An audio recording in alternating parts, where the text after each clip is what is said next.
was a time when singers were gods, guitarists were axemen, and songs were anthems.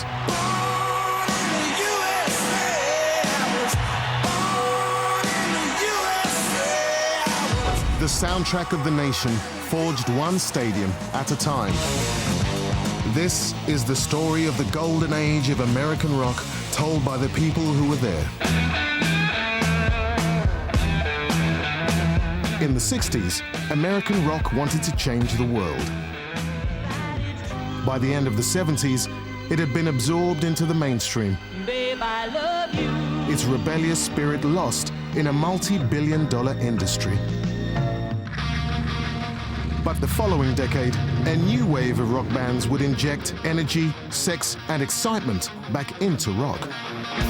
New technology and media would help the fame-hungry newcomers and established acts transform rock into a commodity like never before. It was a new era, the 80s, the decade of decadence.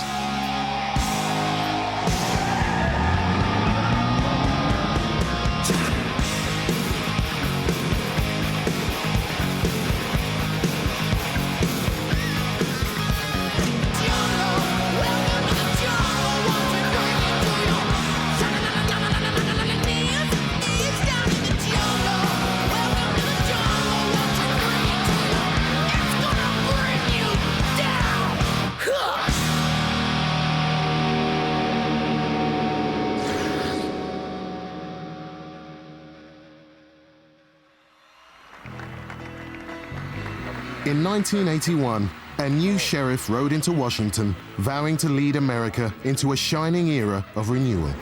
We have it in our power to begin the world over again. After Jimmy Carter's gloomy tenure of the late 70s, Ronald Reagan's economic and foreign policy reforms gave the country back its sense of self-belief. It felt good to be an American again.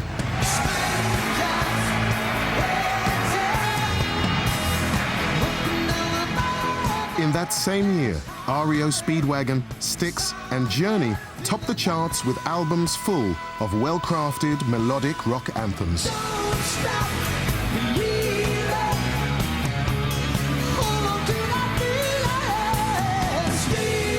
After America's brief flirtation with disco at the end of the previous decade, rock music was back on top.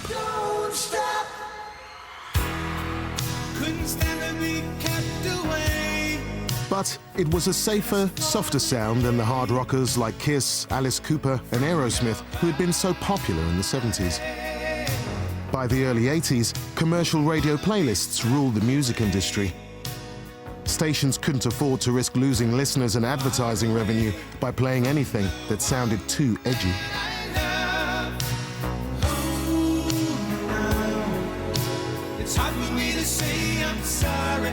For young rock fans, this middle-of-the-road rock was music your parents listened to. A revolutionary new TV station was about to grab their attention. In the beginning was the music, but there was no one around to hear it. Announcing the latest achievement in home entertainment, the power of sight, video, the power of sound, MTV Music Television. On the 1st of August 1981, MTV chose a video by the British band Buggles for its first ever broadcast. The idea was simple: radio on the TV. Video killed the radio star. Video killed the radio star. At first, American record companies didn't think MTV would work. Why spend money on making videos for an unknown TV station when their rock bands were already all over FM radio? There were some bands who learned early on that they could benefit from the video opportunities of MTV to get exposure in the US, and they were mostly British bands. Put on some weird hats, some lipsticks, some makeup. I'm talking, of course, about the Men. And this made them visual in a way that the American bands weren't. Without any radio exposure, a new invasion of British bands were selling millions of records. MTV clearly had serious commercial power, and American rock had to catch up. But now, just having the songs wasn't enough. You had to look cool too. And for some of the older American rock bands like Styx, this was a problem. It was kind of late in the game for us to be doing videos and that sort of thing. By the time we got to MTV, we really were novices at it. Seemingly overnight, the giants of arena rock began to look decidedly outdated. That was it for us. So suddenly to be TV stars was just, you know, it was an odd adjustment.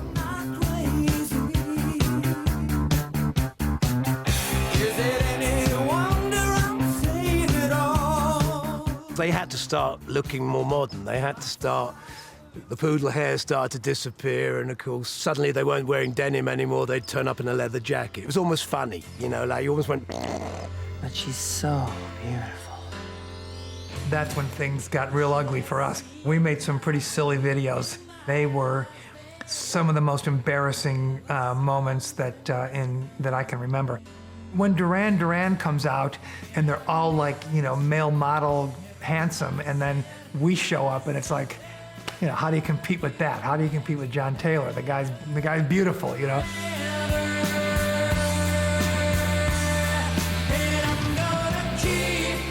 You know, some people would say, well, you know, nice afro, and I'm like, no. People say, oh yeah, you had a mullet. I'm like, no, not really. And then I realized that what I had was a mulfro. It was part afro, part mullet, and probably the worst of both, you know. MTV was quickly changing American pop music, and rock needed to keep up. The bands that filled stadiums in the 1970s simply didn't fit in with the station's youthful attitude. But newcomers Van Halen understood what MTV wanted: big tunes with a flamboyant image.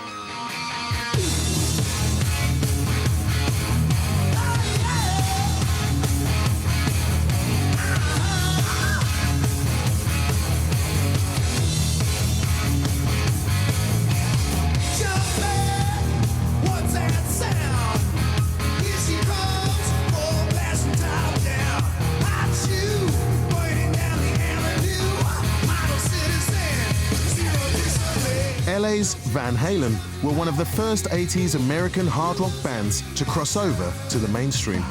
They bridged the gap between metal and pop with a series of catchy songs and cheeky videos.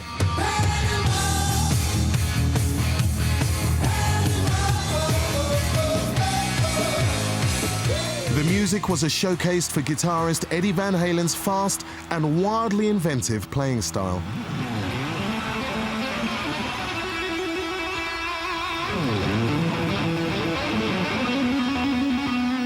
For many rock fans, he is America's greatest guitar hero since Jimi Hendrix.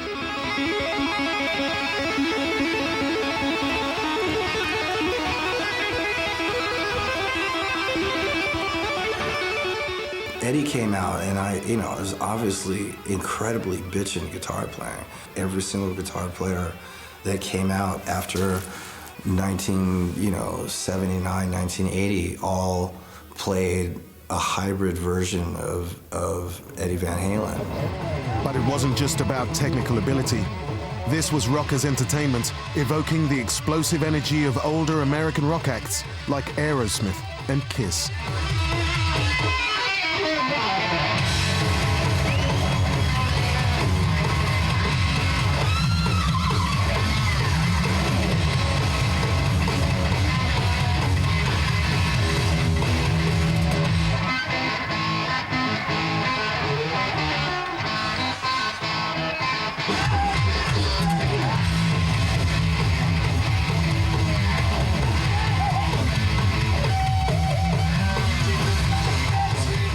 At the center of the Van Halen spectacle was extrovert lead singer David Lee Roth.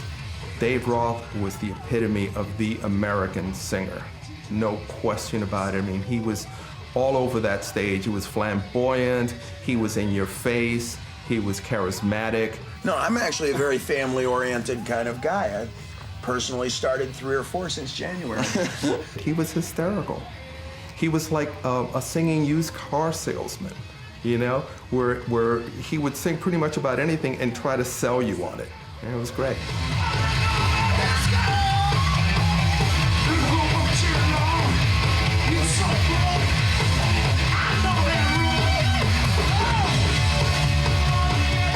Van Halen managed to do what other heavy metal bands couldn't, make the music mainstream and pop. You had like the 70s and then going into the 80s, it was definitely Van Halen that sort of changed everything that rock and roll was up to that point.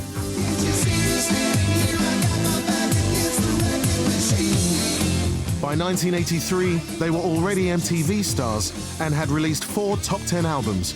The following year, they became a household name with their first #1 single.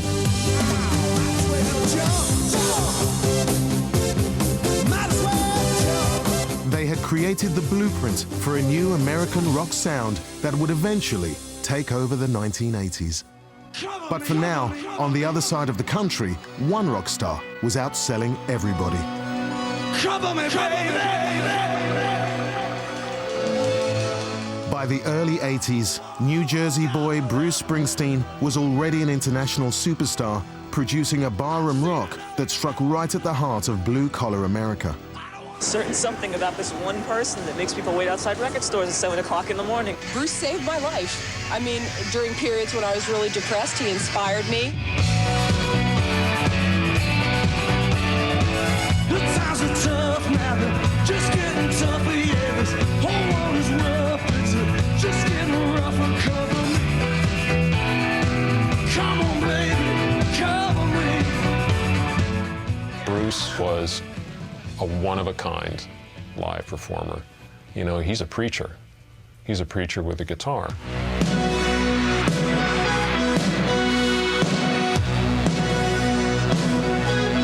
In 1984, he'd released one of the most iconic American rock albums ever. Bruce's gruff manner and totally, like, nobody wasn't going to sit down and examine lyrics. Because the hook was so boom, boom, with the beat. Born in the USA. The lyrics are right there. But you got a nation who is respondent to riffs and hooks. Headline news. Come back home to the refinery. Iron Man said, son of it was up to me. Went down to see my VA man. He said, son, don't you understand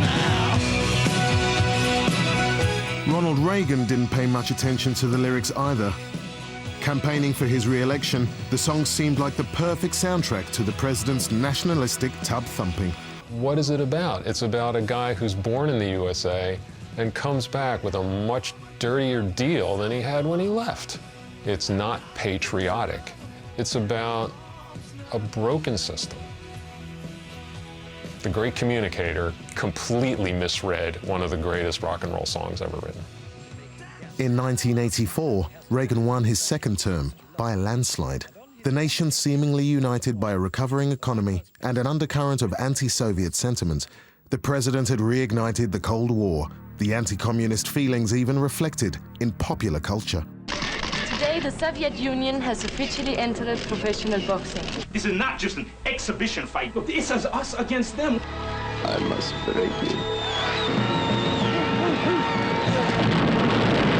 Rocky IV.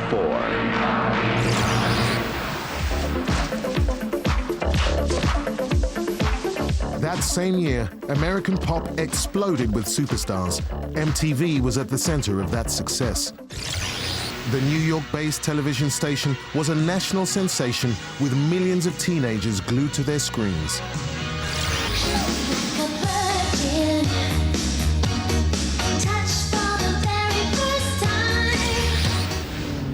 But on the other side of the country, a new music scene was emerging that would dominate the channel for the remainder of the decade.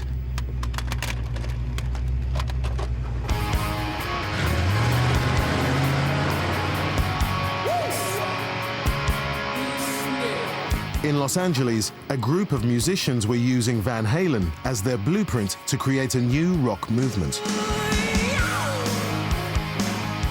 And they all hung out on the mile-long road known as Sunset Strip.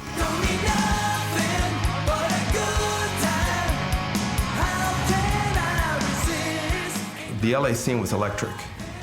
You know, you had the Roxy, the Whiskey, the Troubadour. You had all these places to play, and everybody was playing all the time.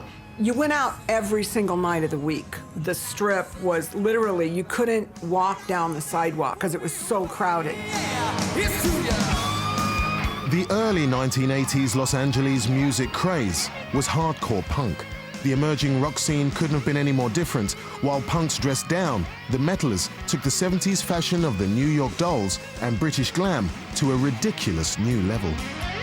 I started seeing these freaks with black hair and blonde hair walking up Clark Street, and I'm like, what is that? Here they are in these like leather stiletto boots and the wild hair and stuff, and I just thought, this is the next big thing. Your whole day revolved around the sun coming down, getting dressed up, hiking the hair up, partying. It was great. This was partying 80s style. The loose sex was indescribable. You know, where people were all on the street, smoking, drinking, fucking. You had a couple of cocktails and you did a couple of lines. Cocaine, Jack Daniels. And then you had a couple more cocktails to bounce off the couple of lines. I ralphed my guts out on many nights. Sex on a fire escape in front of, 10 other people was all just sort of a normal day. They never thought, geez, if I fucked that porn star, I could get AIDS. That never occurred to them.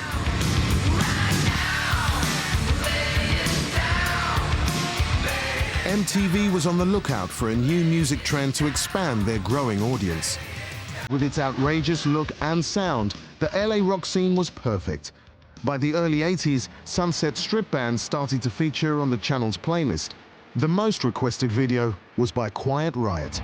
After heavy rotation on MTV of their cover of an old Slade song, their debut LP became the first ever heavy metal album to go to #1 in America. Record labels see this and say, sign me the next Quiet Riot. And from that point on, we open up the floodgates. I'm proud of it. Quiet Riot may have opened the door to MTV for LA's new rock scene, but it was another Sunset Strip band who kicked that door off its hinges.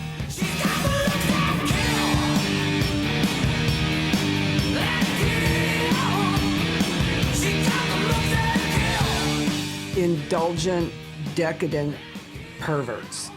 They pushed it to the limit. What's your mother think of all this? She loved it, They had attitude, they had look, they were funny. They were trying to be the baddest boys of all time. Motley Crue combined the party-hard spirit of Sunset Strip with the exuberance of 70s rockers Aerosmith and Alice Cooper. Formed in 1981, they were put together by drummer Tommy Lee and bass player Nicky Sixx, the brains behind the operation. Our whole thing was about living large and girls and cars and motorcycles and fun. What kind of woman do you like? Any woman with a pussy. He would just drink and do drugs and just get crazy. Looking back, it's like, what the hell are you thinking?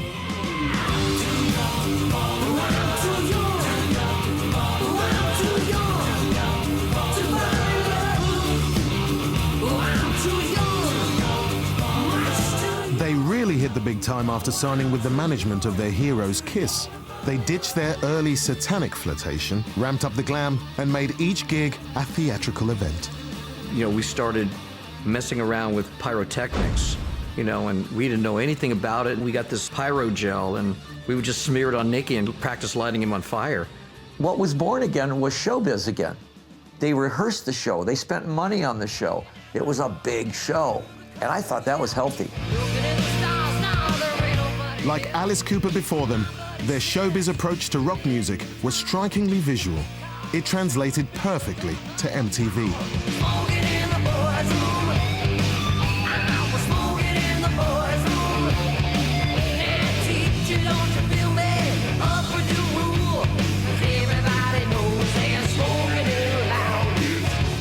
was thanks to Motley Crue's outlandish image, LA's heavy rock scene was given a new name, hair metal. We were backstage and T-Bone looked at me and said, "Dude, how's my hat?" I go, "You're not wearing a hat. You're just your hair." He goes, "Dude, that's my hat." That's what he called his hair, because they use so much hairspray. Then Vinny comes over like a while later, he goes, "Dude, how's my helmet?" I go, "What do you mean?" Because he has so much hairspray in his hair, it just became hard as rock. So I go, "Dude, how's my helmet?" You know, it looks good, man. In 1985, Motley Crue's album Theatre of Pain charted at number 6. Suddenly, every record label wanted their own Motley Crue. For 5 or 6 years, all the A&R men, all the bands, you didn't head to New York to establish yourself. They all got on a bus, plane, train to Los Angeles. And that's where everybody was. You know, it's like everybody. Hit it, CC. Before long, American TV and radio was invaded by hair metal.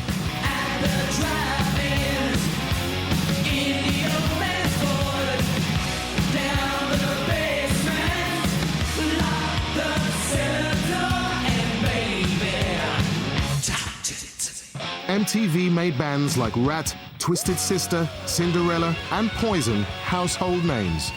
With big hooks and catchy choruses, this was larger-than-life pop metal that appealed to American teenagers. But the lyrics, like the videos, were lewd, crude, and unashamedly sexist. The sexual equality championed by 60s rock bands was now a distant memory.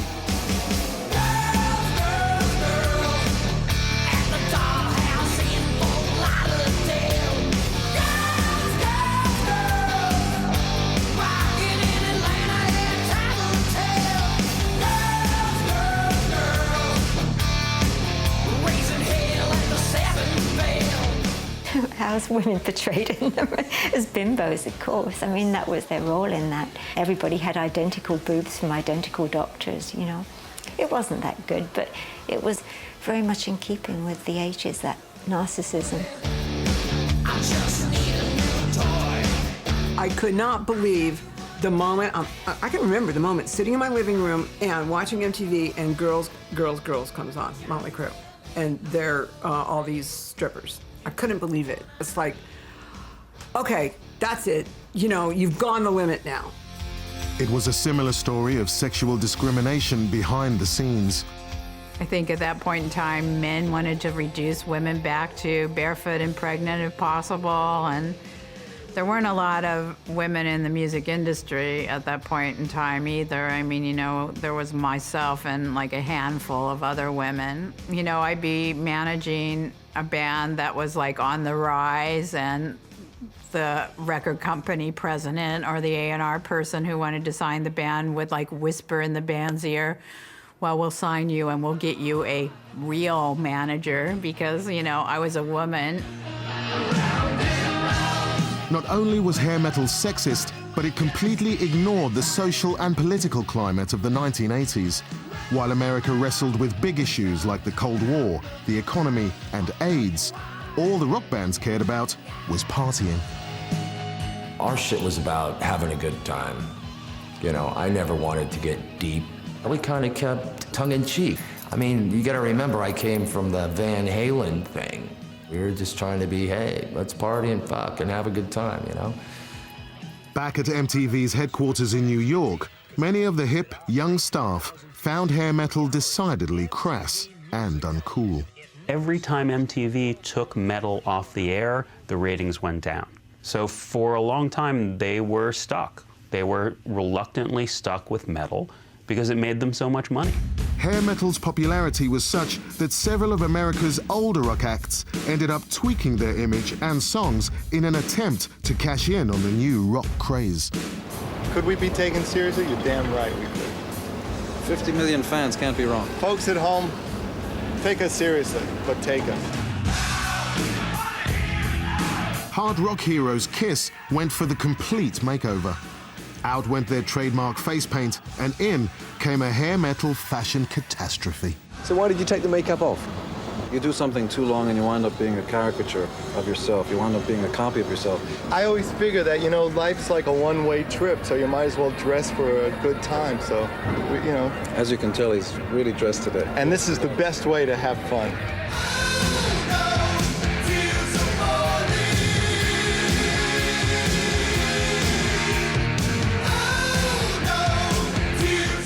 Kiss fans weren't so keen on the new direction, and the band failed to score a top 40 hit in the 1980s. And the night goes by so very 70s female rockers Heart ditched their flowery frocks for a sexier 80s rock sound and image. They would later regret playing up to hair metal's sexual stereotypes, but they scored 6 top 10 hits during the decade.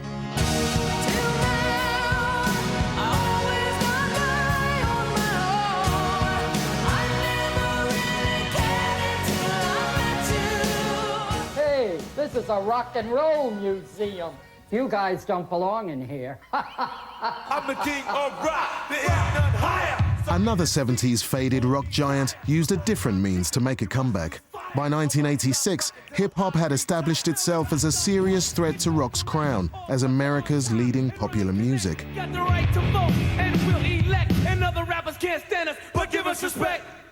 It started out as street music from the black community, but thanks to chart acts like Run DMC, it was fast appealing to a large white audience too.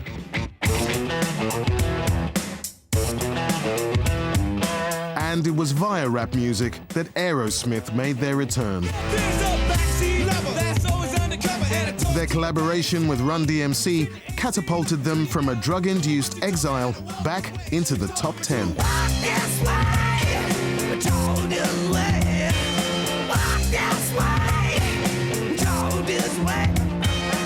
They were quick to capitalize on their return to fame.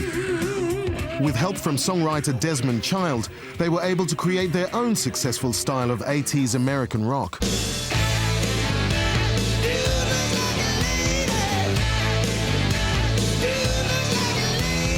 Dude Looks Like a Lady came about because they had gone to a bar. And so at the end of the bar, from behind, they saw this gorgeous blonde. Then the blonde turned around and it was Vince Neil of Motley Crue. And so they started laughing and started saying, hey, that dude looks like a lady. And that's where it was born.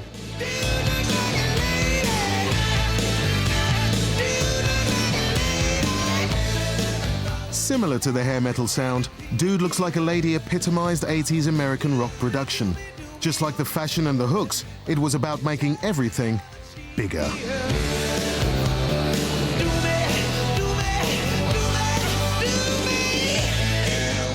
It became an art of being in the studio to see who could get the ear candy the best, because what they wanted to do was grab listeners. The snares, along with digital reverb, could seem like they could go on forever and ever in rooms that couldn't exist in reality. You could double track, triple track, quadruple track all of the guitars and make this enormous sound that was really in your face. Here I go again on my own, going down the only road I've ever known. As in the 1970s, in the 80s, there were two schools of mainstream American rock. One favored that big production sound backed by a theatrical performance. The other looked back to America's rich tradition of rock and roll, connecting with the hearts of the working class.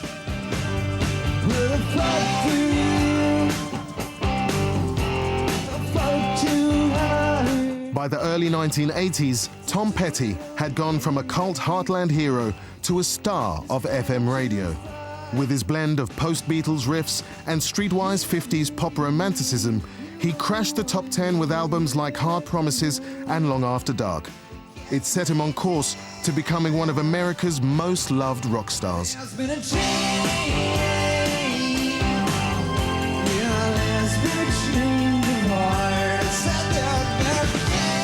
In the 80s, you had drum machines and synthesizers, things that I felt would date the music.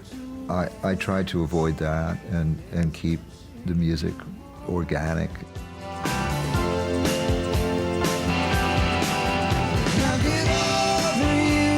My mission was to stay true to where I came from, just try to be a garage band, you know, a live band.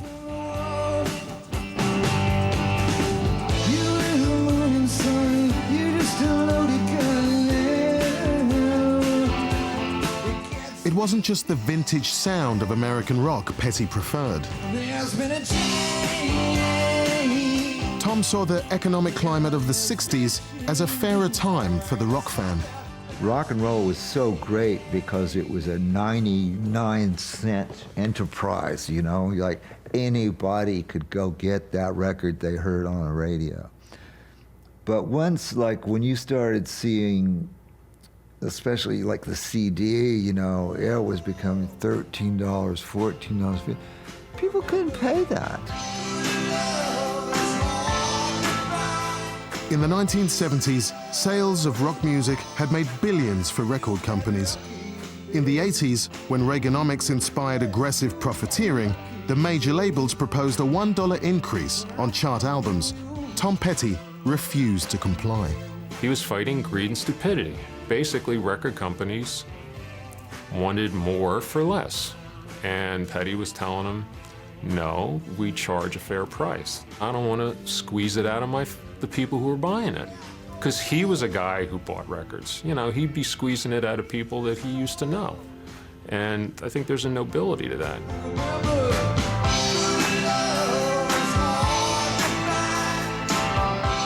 I don't know, I thought it was kind of cool to just say, I'm fine, I don't need another buck. Not one artist got behind me.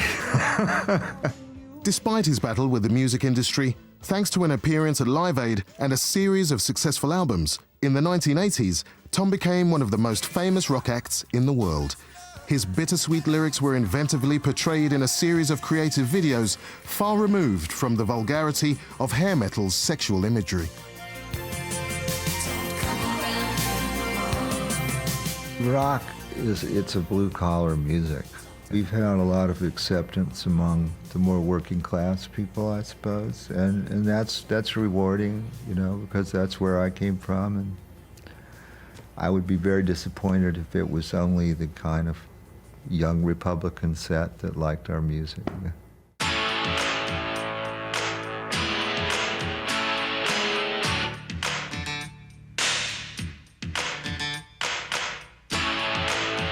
Indiana singer John Cougar Mellencamp appealed to that same heartland audience with songs that depicted the struggles of everyday Americans. Little ditty about Jack and Diane, two American kids growing up in the heartland. Jackie gonna be a football star, Diane's debutante backseat of Jackie's car.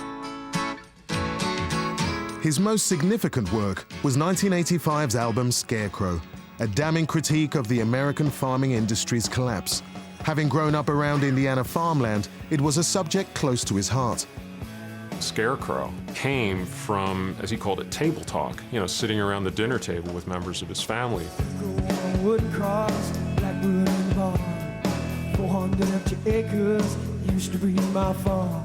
Grew up like my daddy did. My grandpa held this land. When I was 5, I walked the fence while grandpa held my hand. I believe it was his brother-in-law was a farmer. If you worked out all the finances, what he was making, what he was spending, the investment, the hours, he was making $1.15 an hour as a farmer. I made $1 an hour working in a drugstore in 1969, and I was 15 years old. Grandma's on the front porch swing with the Bible in her hand. Some nights out here singing, take me to the promised land. Take away a man's dignity, and we'll just do some cowboy stuff. Blood on the scarecrow, blood on the plow. Alongside Bruce Springsteen and Tom Petty, John Mellencamp was one of the few 80s rock stars who engaged with the decline of the American dream. Although Reagan may have encouraged rapid economic growth, it came at a cost. While the top 2% got richer, nearly half the population's income fell in the 1980s. People like Mellencamp, Springsteen, Petty. These are songwriters that are fed up with the political system. They're talking about the people affected by politics, and that's why those songs still resonate. While all three of these socially aware artists enjoyed extensive exposure on MTV, they couldn't have been any more different to the narcissistic hair metal that saturated the channel.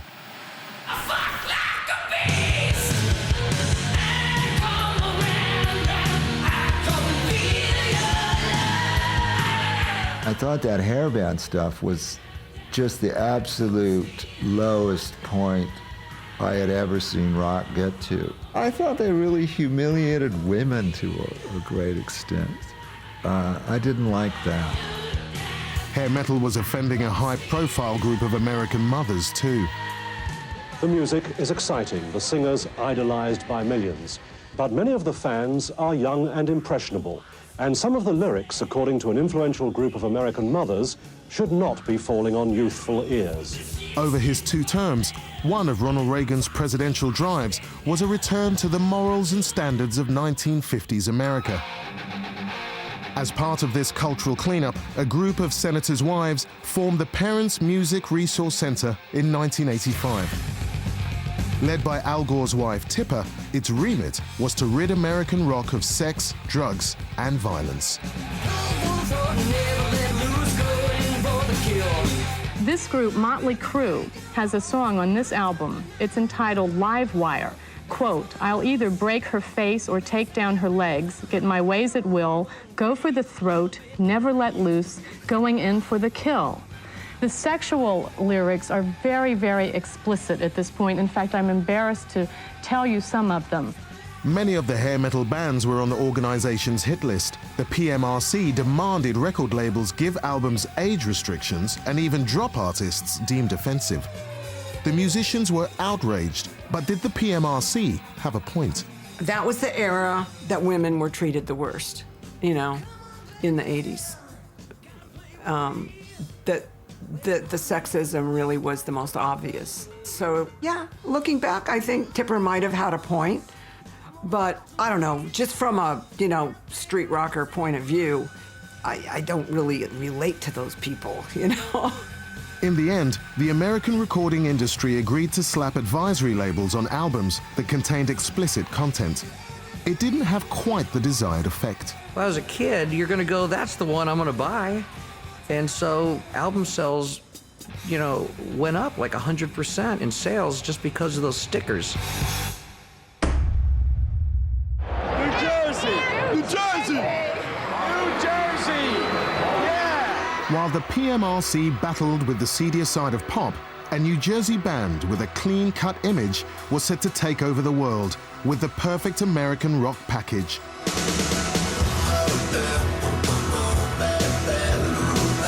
Bon Jovi drew on the stadium anthems of Journey and Boston, had the stage presence of Aerosmith and Kiss, and their songs evoked the struggles of Bruce Springsteen's blue-collar America. If you gave a commission to a sculptor and said, make the perfect rock star, he would basically chisel out John Bon Jovi's face and hair. Led by singer John and guitarist Richie Sambora, the band formed in 1983. But it would take them a couple of albums to perfect their hit-making formula. When John brought in Kiss and Aerosmith collaborator Desmond Child, everything changed. I rented a car and drove out to New Jersey to these marshlands, you know, on the edge of an oil refinery. I was still living in my mother's house. John and I used to write in my parents' basement. I was led downstairs to the basement where there was a little space heater and there was a keyboard on a Formica table, and we started writing this song called You Give Love a Bad Name. I had brought the title, and John had the hook, Shot Through the Heart. And Richie started playing that chugging, great hook, and we were off and running.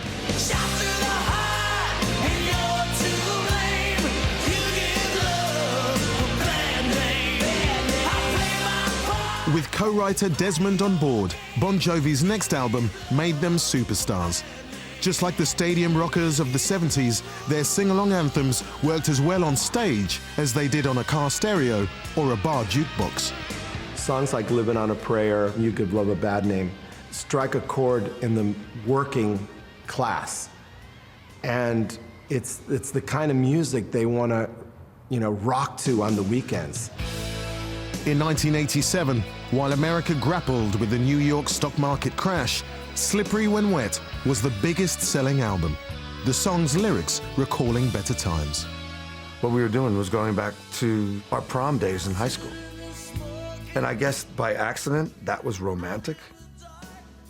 And girls got it. When we lost the keys and you lost more than that in my backseat, baby. I was just talking about my experience. You're sitting there across the table from your prom date. At that point in time, you're saying, this is the girl I can possibly marry.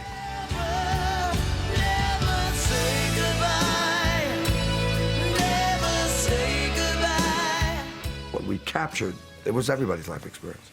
We were just mirroring it. For MTV, John's dazzling film star looks were great for ratings, and the band's videos featured 24/7. The channel was particularly partial to their line in power ballads.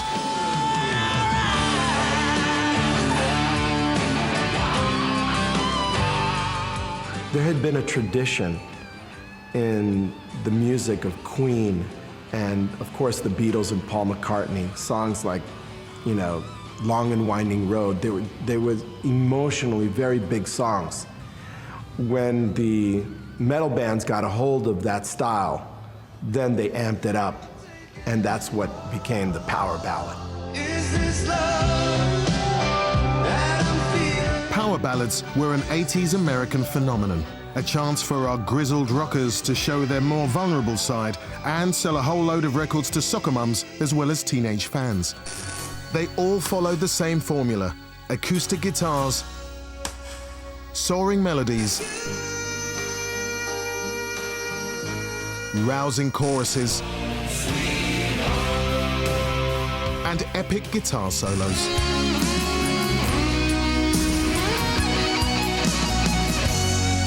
When backed by a cheesy video, the song was soon on MTV, then on the FM dial, and finally topping the charts. In the music business, anything that succeeds is instantly imitated over and over again on a larger scale until it fails. Just as it had at the end of the 70s, mainstream American rock was moving away from its rebellious roots, diluted by commercial success. It was all a bit safe. There was a lot of commercial, spoon-fed, sugary music, and it was flooding radio and MTV. At some point, you gotta get, if you're 18, you gotta be pissed off.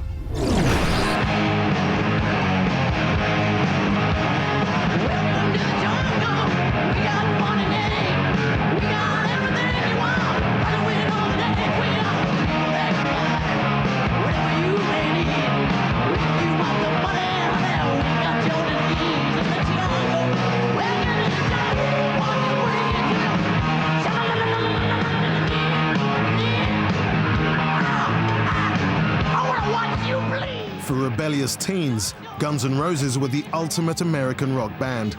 Released in 1987, their debut album is widely regarded as one of the greatest rock records of all time. It had the perfect combination of the swagger and arrogance of the big 70s stadium bands, but mixed in with the sleaze and energy of punk and British hard rock. Guns N' Roses were not acting. They were not playing a part. They really were bad boys of rock and roll. I see your sister in a Sunday dress. She's out the breeze now. We couldn't stand like all these sort of flamboyant guys that look like girls running around with their bands. It was actually pretty silly, looking back on it. And it's, in the Guns N' Roses days, we hated that whole thing. We were like the antithesis of it. Some of LA's pop metal bands exaggerated their rebellious lifestyle, but Guns N' Roses were the real deal, dragged up on the back streets of West Hollywood.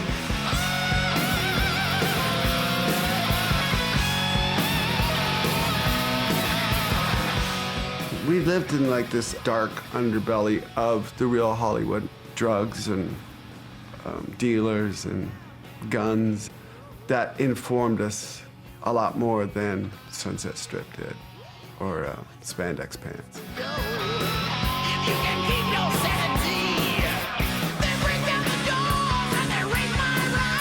The GNR sound was a filthy fusion of the punky rhythm section of drummer Steve Adler and bass player Duff McKagan, backing Izzy Stradlin's Stones-inspired guitar and the razor-sharp riffing of Slash.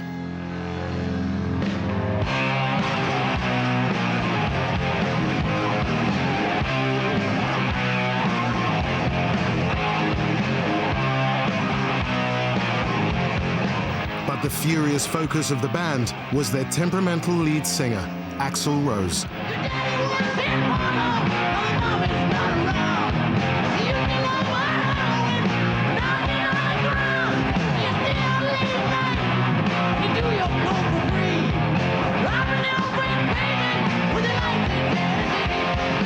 Axl was one of the most intense people I've ever met in my life. He was a badass, without a doubt, and he was a guy that I've seen get in street fights, and he's a guy that I've seen beat the shit out of people. I remember we were going to get him because we were going to do a rehearsal, and I went up and knocked on the door. He opened the door and he kicked me right in the balls. I don't even, to this day, I don't know why. The band soon built up a formidable live reputation, their raw energy offering a visceral alternative to the airbrush look and sound of their contemporaries. They were so brilliant live, you knew that you were watching a train wreck, but you couldn't take your eyes off of it. You know, it was just so intense and a little bit dangerous.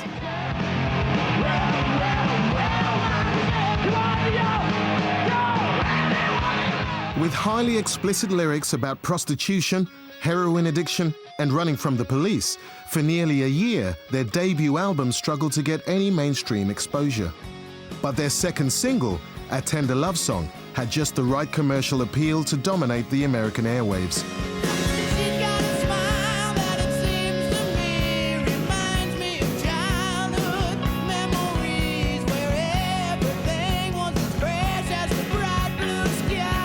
In the summer of 1988, Sweet Child of Mine was a #1 hit single for Guns N' Roses and set Appetite for Destruction on course for selling over 50 million copies. The album combined the best parts of the last 20 years of American rock: attitude, arrogance, and universal appeal.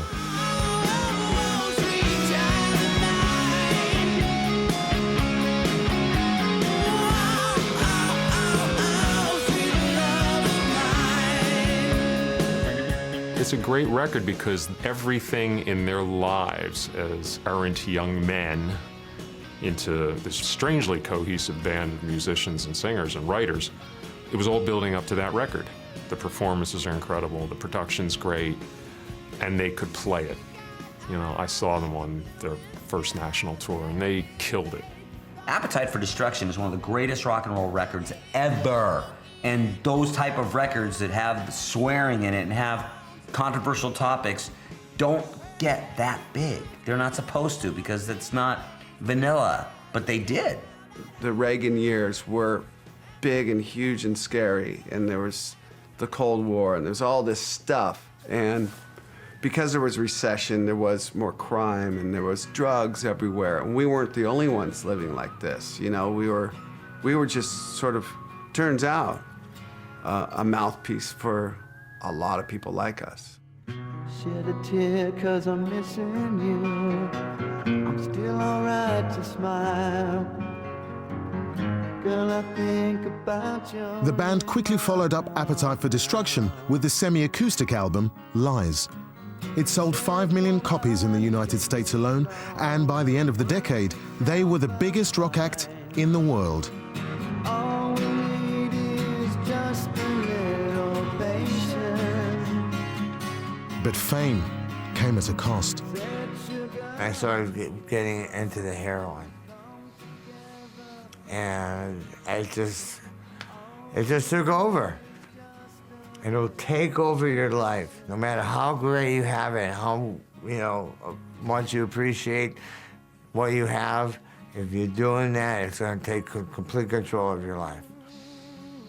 And then the crack thing came out. That was just...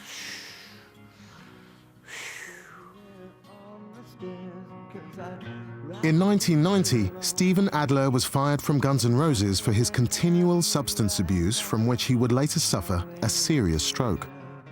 By that time, most of the band was struggling with addiction, but they continued to work together on new material. In 1991, they released 2 double albums, a confused mess of different musical styles. The direction was kind of all over the place. It was, we had so many songs. I still don't know what's on 1 and 2. I don't know what the difference is, but I've gone back and forth over the years for sure. Like thinking, well, we should have just made one rock record.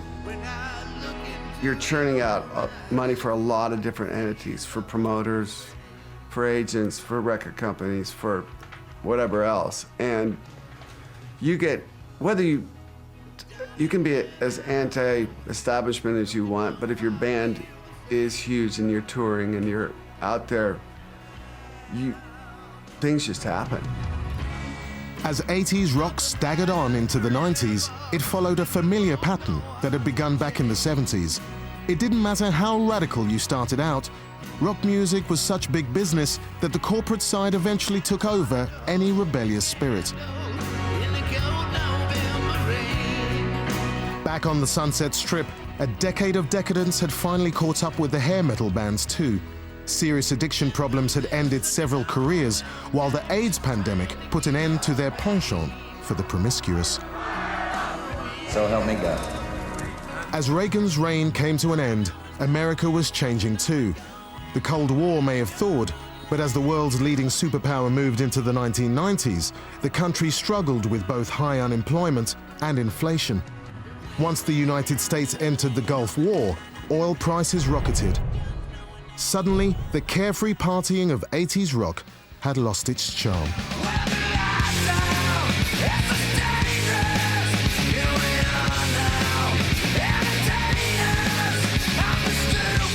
Nirvana's album Nevermind topped the charts in January 1992, and American rock changed overnight. Nirvana didn't look, sound, or behave like 80s rock stars. This was made obvious at the 1992 MTV Music Awards when Nirvana singer Kurt Cobain and his wife Courtney Love got into an argument with Axl Rose and his girlfriend Stephanie Seymour. Axl comes up to Kurt and goes, "You better shut your bitch up or I'm gonna take her to the pavement." And this is in a tent with hundreds of people in it, all of them players in the industry. And Kurt, who was very droll and very dry and very funny, looked at me and he goes, "Shut up, bitch." The whole room started just falling to bits. I mean, it was a really funny comeback. And in the midst of it, Stephanie, trying to do a save, looked at me and said, "So are you a model?" And I said, "No, are you a rocket scientist?" More laughter, more gales of it, da-da-da. I mean, they were thoroughly humiliated. It was a clash of values, it was different values. A lot of people were really treating women like animals, fucking animals. This backstage incident turned out to symbolize a cultural shift. Kurt Cobain's attitude publicly highlighted the sexist posturing of mainstream 80s rock as outdated. It wasn't cool to be the Lothario lead singer or alpha male guitar virtuoso. Grunge gave American rock a sense of revolution, not heard since the 1960s. They looked like the guy that just walked in from the audience, took a guitar and was playing. Obviously it clicked with the young 16, 17-year-olds are like, "Oh, that guy's right, I do hate my mom."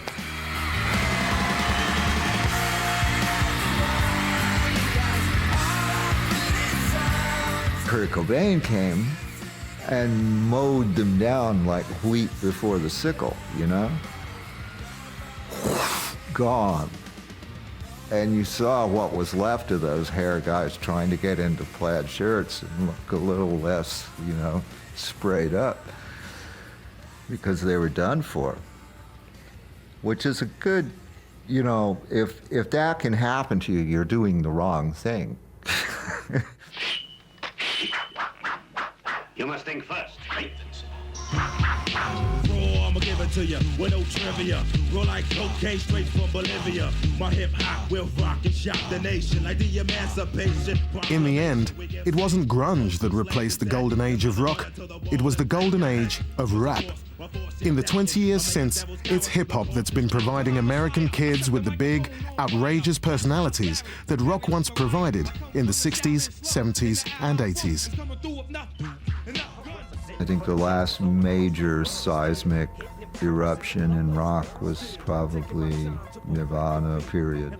Right after that, rock slips from the music of the day into the background. It's not in the foreground anymore. Rap is in the foreground, hip-hop is in the foreground.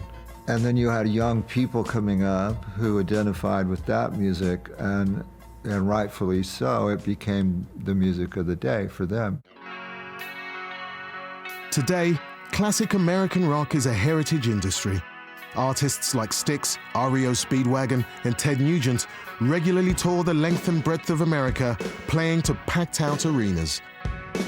Tom Petty, John Mellencamp, and Bruce Springsteen continue to be some of America's biggest-selling live acts.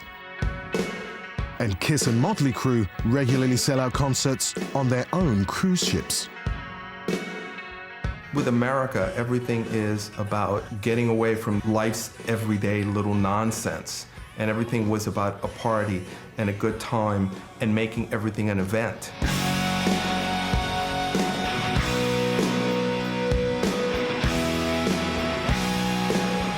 We were there for people to forget their problems and enjoy the entertainment. Right now, there's no showmanship. There's no rock stars anymore. I don't even know how you would do it now. I mean, there's only like one major label, and that is so micromanaged that I don't know if they would allow any band to go off the rails. Because I think you gotta be a little off the rails. The rock music of the 60s, 70s, and 80s has become America's classical music. For the fans, it represents a glorious era of big entertainment rock, when songs were anthems, singers were gods, and guitarists were axemen. For those fans, the golden age will never die.